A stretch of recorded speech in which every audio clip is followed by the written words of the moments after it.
만렙 여러분 안녕하세요. 건강한 코인 투자를 지향하는 코인 만렙입니다. 오늘도 코인 시장에 영향을 줄 만한 뉴스들을 가지고 왔어요. 첫 번째는 비탈릭이 이더리움 다큐멘터리 촬영에 참여했다는 소식입니다. 비탈릭 부테린은 이더리움을 만든 창시자죠. 비탈릭은 이더리움 인피니트 가든이라는 제목으로 비탈릭과 이더리움 재단 이사 등의 인터뷰가 포함된 다큐멘터리를 제작 중에 있습니다. 그와 관련해서 보시는 것과 같은 한 장의 스틸컷이 공개가 되었는데요. 이를 통해 750개의 이더리움 약 17억 정도 되는 금액을 후원받기로 목표로 하고 있는데 아직 제작이 완료되지도 않은 상태인데도 60.3개의 이더리움을 모았다고 하네요. 이 다큐멘터리와 모금이 성공할지 여부는 알 수 없지만 분명한 건 이 영상이 완료되어서 시중에 돌게 되면 그동안 코인에 대해서 잘 몰랐던 사람들이 코인 시장에 대한 관심을 갖게 되는 계기가 될 것이라서 코인 시장에 먼저 들어와 있는 우리 입장에서는 좋은 소식이라 할 수 있겠죠. 다음은 우리가 에이다라고 부르고 있는 카르다노의 하드포크 소식입니다.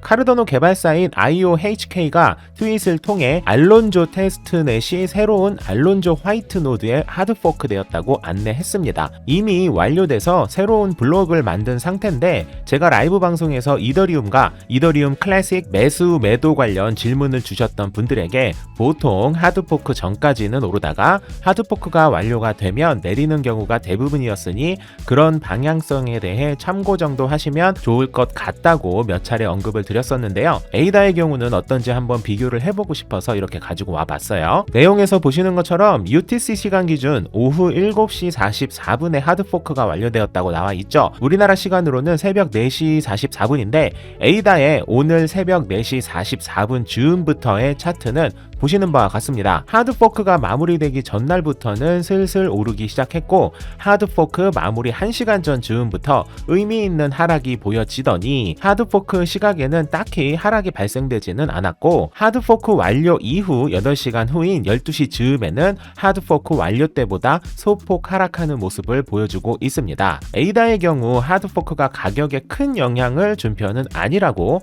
해석하는 것이 맞는 것 같네요. 이더리움과 이더리움 클래식은 어떤 방향으로 나아가게 될지 예의주시하면서 여러분들과 공유하도록 하겠습니다. 다음은 우리가 기대하고 또 기대했던 위즈덤트리 ETF 소식인데요. SEC에서는 위즈덤트리 비트코인 ETF를 또 연기했습니다. 브라질에서는 비트코인은 물론 이더리움 ETF까지도 승인되는 마당에 미국 SEC는 계속 미루기만 해서 답답한 마음을 감출 수가 없네요. 위즈덤트리 비트코인 ETF의 심사 연기를 할 수 있는 최대 기간은 2021년 12월 5일입니다. 12월 5일 전까지는 무조건 승인 혹은 거부 둘 중 하나는 결정해야 하는 것이죠. 위즈덤트리는 일단 미뤄졌고 다른 ETF는 돈나무 언니의 아크21 쉐어스 비트코인 ETF가 이번 달 중으로 방향성이 나올 것으로 예상되고 있고 바넥 비트코인 ETF 역시 이번 달 말에서 8월 초에 발표 예정. 그리고 크립토인 비트코인 ETF의 경우 오는 7월 27일에 발표할 예정으로 되어 있습니다.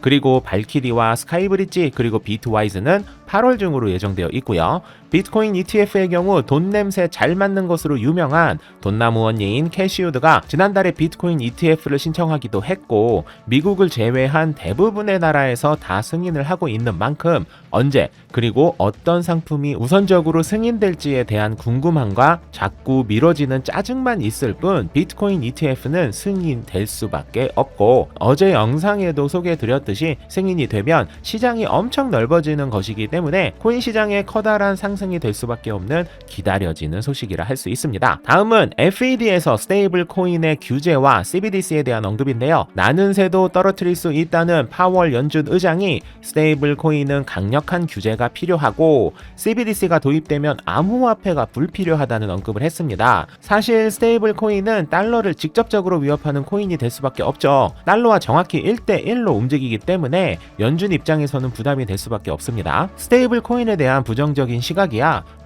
내 밥그릇 챙기는 거라서 그럴 수 있다 싶지만 CBDC를 도입하면 스테이블 코인과 암호화폐가 필요하지 않을 것이라는 언급은 우리의 마음을 아프게 하네요. 미국의 CBDC 보고서는 올해 9월에 나올 예정이라고 했는데요. CBDC는 지금 내부에서는 아비규환인 상태로 보여집니다. 연준 부의장은 CBDC를 부정적으로 인터뷰를 하질 않나 회의 때마다 CBDC 관련 진행 사항에 대한 답변을 보면 보면 개 코딱지만큼조차 진행되지 않고 있는 모습과 일각에서는 CBDC가 결국 적용될 수 없을 것이다라는 이야기가 나오고 있습니다. 요즘 슬슬 CBDC 말고 그냥 달러를 디지털화하는 것으로 디지털 시장을 준비하자라는 이야기가 나오고 있는데요. 사실 현실적으로 CBDC가 나오게 되면 은행의 존재 이유 중 거의 대부분이 사라지게 되기 때문에 현실적으로 가능하냐라는 질문을 던지는 분들이 많아지기 시작했죠.